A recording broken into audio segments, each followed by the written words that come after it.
Dear students, welcome to my YouTube channel. Dear students, UV visible spectroscopy इसका basic principle हमने discuss किया था, फिर देखा था टाइप्स ऑफ ट्रांजिशंस कौन कौन सी हैं, इसमें ब्रॉड बैंड ही क्यों आता है, फॉरबिडन ट्रांजिशन कौन सी हैं, फिर यूवी विजिबल स्पेक्ट्रा रिकॉर्ड कैसे होता है। उसके बाद इंस्ट्रूमेंटेशन डिस्कस की थी, सिंगल बीम और डबल बीम जो हमारे पास इंस्ट्रूमेंट्स हैं वो डिस्कस किए थे। फिर हमने क्रोमोफोर, ऑक्सोक्रोम, फिर सॉल्वेंट का इफेक्ट क्या था, उसकी पोलैरिटी का इफेक्ट ट्रांजिशंस पर, और फाइनली हमने स्पेक्ट्रल शिफ्ट देखी थी, बैथोक्रोमिक, हिप्सोक्रोमिक, हाइपरक्रोमिक और हाइपोक्रोमिक। आज का जो हमारा लेक्चर है इसमें हमने देखना है इफेक्ट ऑफ कॉन्जुगेशन।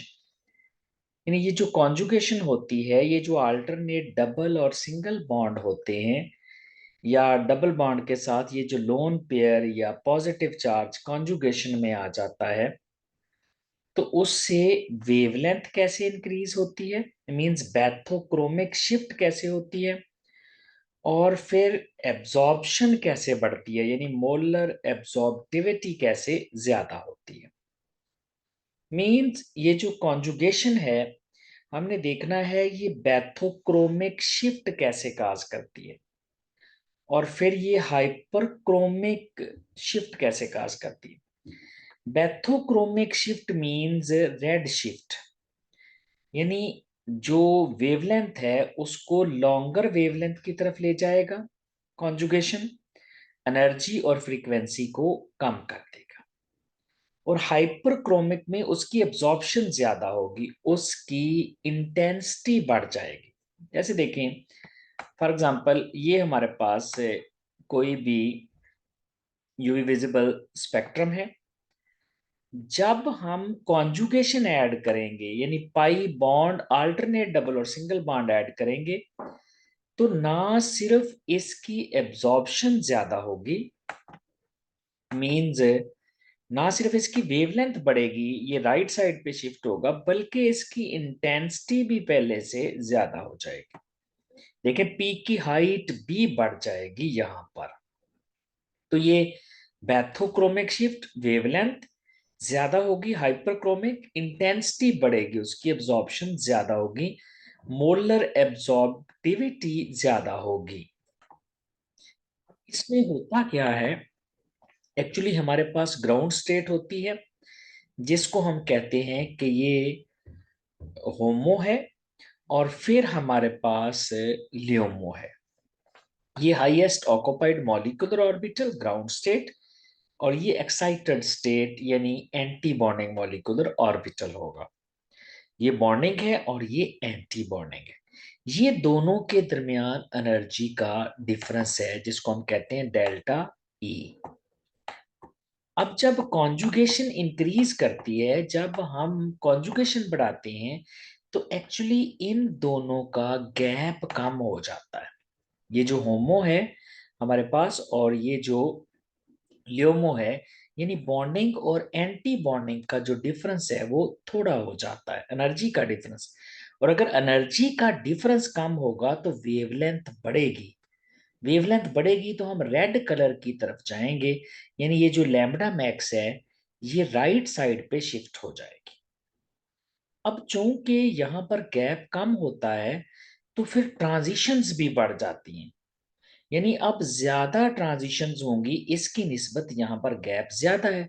और जब यहाँ पर ज्यादा ट्रांजिशंस होंगी तो इसका मतलब है उसकी मोलर एब्जॉर्बिविटी, यानी ये जो एप्सिलॉन जिसको हम कहते हैं, ये मोलर एब्जॉर्बिविटी भी बढ़ जाएगी। तो ना सिर्फ वेवलेंथ बढ़ेगी बल्कि मोलर एब्जॉर्बिविटी भी ज्यादा हो जाएगी, क्योंकि इनका गैप कम हो जाएगा, बॉन्डिंग और एंटी बॉन्डिंग का। जैसा कि अगर हम इथीन की एग्जांपल लें, अब इथीन में हमारे पास एक पाई बॉन्ड है। एक ही पाई बॉन्ड का मतलब है दो ऑर्बिटल ओवरलैप कर रहे हैं, एक ऑर्बिटल एक कार्बन का है जिसको हम कहेंगे एटॉमिक ऑर्बिटल, और फिर एक और ऑर्बिटल है ये दूसरे कार्बन का है। तो ये हमारे पास दो एटॉमिक ऑर्बिटल हो गए। अब जो दो एटॉमिक ऑर्बिटल मिलते हैं तो दो ही मॉलिक्यूलर ऑर्बिटल बनते हैं। एक होता है बॉन्डिंग और दूसरा होता है एंटी बॉन्डिंग। तो हमारे पास ये वाला जो है this is bonding molecular orbital. आप इसको यूं समझें, ये हमारे पास होमो है, हाईली ऑक्युपाइड मॉलिक्यूलर ऑर्बिटल है, दिस इज होमो। और ये हमारे पास एंटी बॉन्डिंग मॉलिक्यूलर ऑर्बिटल है जिसमें एक नोड भी है हमारे पास, एंटी बॉन्डिंग मॉलिक्यूलर ऑर्बिटल, जिसको हम कहते हैं लियोमो, लोएस्ट अनऑक्युपाइड मॉलिक्यूलर ऑर्बिटल। अब यहाँ पर एक पाई बॉन्ड है, दो ऑर्बिटल है, एक इलेक्ट्रॉन इसके पास होता है, एक इलेक्ट्रॉन इसके पास होता है। तो ये दोनों इलेक्ट्रॉन ही बॉन्डिंग में आ जाएंगे, क्योंकि किसी भी ऑर्बिटल में दो इलेक्ट्रॉन आते हैं तो फिलिंग पहले इसमें होगी। तो ये है हमारे पास पाई, ये हमारे पास है पाई स्टार। तो अब जो ट्रांजिशन होगी वो पाई से पाई स्टार होगी, यानी होमो से लियोमो की तरफ होगी, पाई से पाई स्टार, बॉन्डिंग से एंटी बॉन्डिंग। ये जो डिफरेंस है एनर्जी का, ये वाला जो डिफरेंस है, ये इतनी एनर्जी चाहिए दोनों के दरमियान ये ट्रांजिशन काज करवाने के लिए। लेकिन जब कॉन्जुगेशन बढ़ जाती है तो कॉन्जुगेशन के बढ़ने से आप देखें, जैसा कि 1,3-ब्यूटाडाइन की अगर आप एग्जांपल लें, जिसमें हमारे पास ये 1,3-ब्यूटाडाइन है, एक दो तीन, और इस तरह ये हमारे पास एक बॉन्ड हो जाएगा और ये दूसरा, ये 1,3-ब्यूटाडाइन हो गया, 4 कार्बन। अब इसमें हमने कॉन्जुगेशन ऐड कर दी, अब यहाँ पर 4 ऑर्बिटल आएंगे, एक पाई बॉन्ड दो ऑर्बिटल की ओवरलैप में से बनेगा, तो ये 4 ऑर्बिटल हैं। इसका मतलब हमारे पास 4 ही इलेक्ट्रॉन है यहाँ पर। तो यहाँ पर सबसे पहले हमारे पास ये बॉन्डिंग, सेम फेजेस एक सेम साइड पे हैं। फिर यहाँ पर दूसरा बॉन्डिंग, एक नोड आ गया, फिर यहाँ पर दो नोड आ जाएंगे, और फाइनली यहाँ पर 3 नोड आ जाएंगे। तो ये हमारे पास 4 यहाँ पर, चूंकि एटॉमिक ऑर्बिटल थे ये भी 4 बने, इसमें दो बॉन्डिंग होंगी और दो एंटी बॉन्डिंग होंगे, टोटल इलेक्ट्रॉन 4 हैं। अगर हम इसको पाई 1 कह लेते हैं और इसको कह लेते हैं पाई 2, तो ये हो जाएगा पाई 3, लेकिन इसके ऊपर आएगा स्टार क्योंकि ये एंटी बॉन्डिंग है, और ये हो जाएगा पाई 4 और इसके ऊपर भी आ जाएगा यहाँ पर स्टार। तो इस तरह से ये हमारे पास 4 ऑर्बिटल है, यहां से ये दो बॉन्डिंग है और दो एंटी बॉन्डिंग, टोटल 4 इलेक्ट्रॉन है। किसी भी ऑर्बिटल में दो आ सकते हैं, दो इलेक्ट्रॉन यहां पर आ जाएंगे और दो इलेक्ट्रॉन यहां पर आ जाएंगे।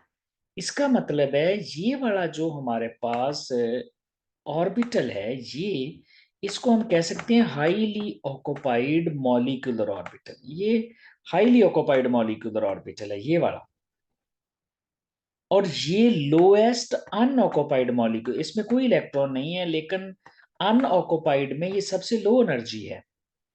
इस तरह एनर्जी इस एक्सेस पे बढ़ती जाती है। ये सबसे लो एनर्जी है अनऑक्युपाइड वालों में से, और ये सबसे हाई एनर्जी है ऑक्युपाइड वालों में से। अब जो ट्रांजिशन होनी है वो होमो से लियोमो में होनी है, तो आप देखें यहाँ पर गैप थोड़ा है। जैसे जैसे कॉन्जुगेशन बढ़ती है, जैसे जैसे बॉन्डिंग और एंटी बॉन्डिंग ऑर्बिटल बढ़ते हैं, उनके दरमियान गैप थोड़ा हो जाता है।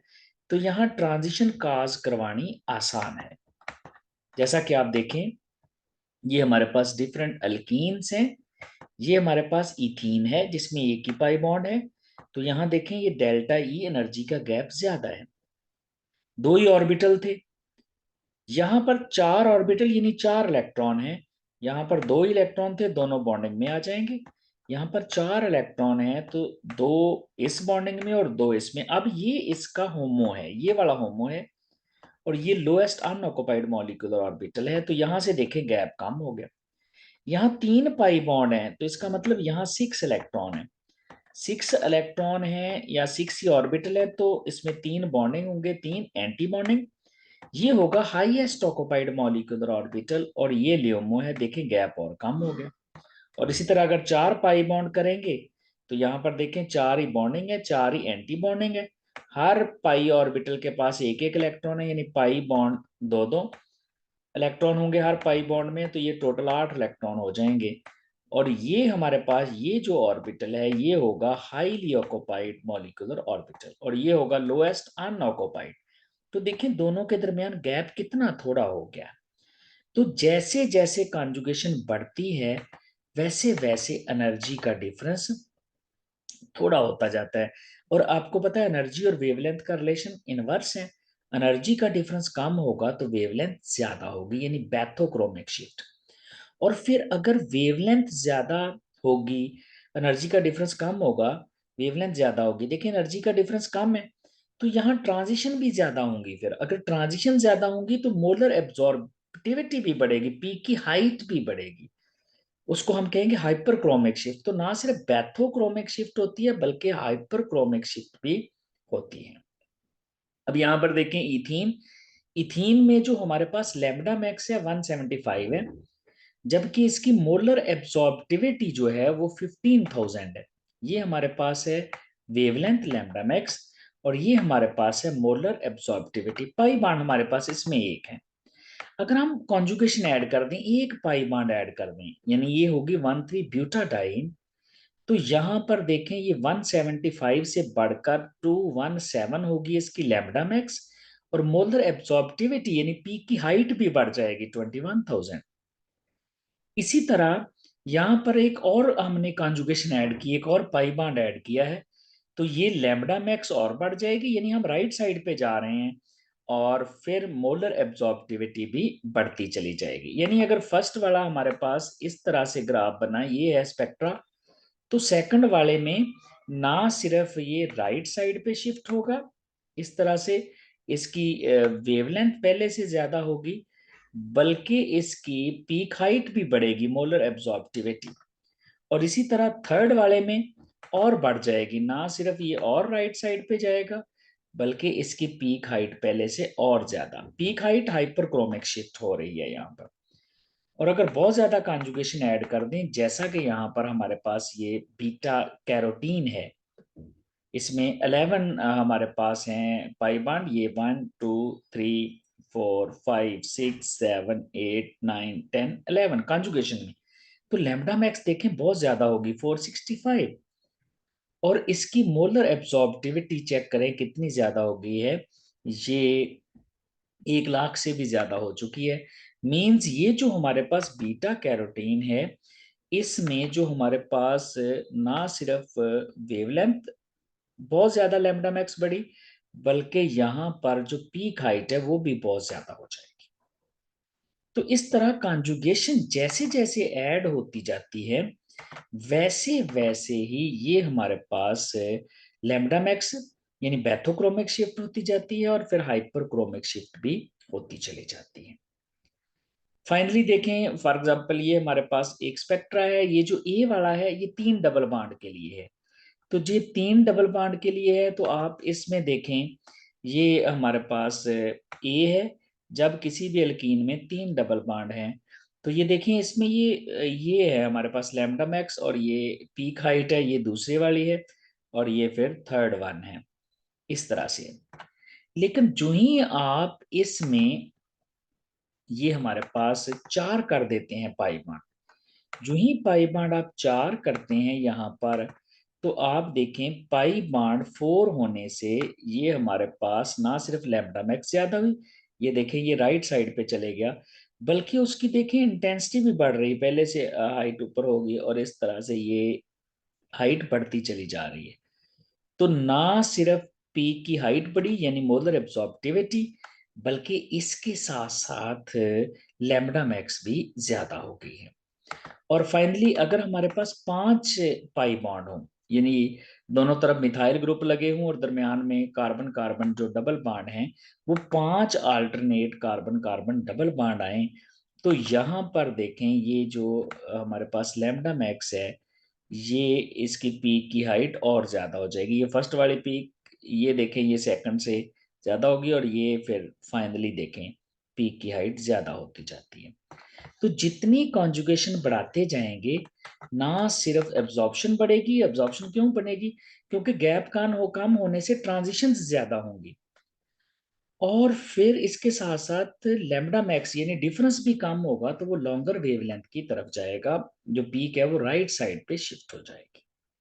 ये था डियर स्टूडेंट्स हमारा आज का lecture. Thank you very much.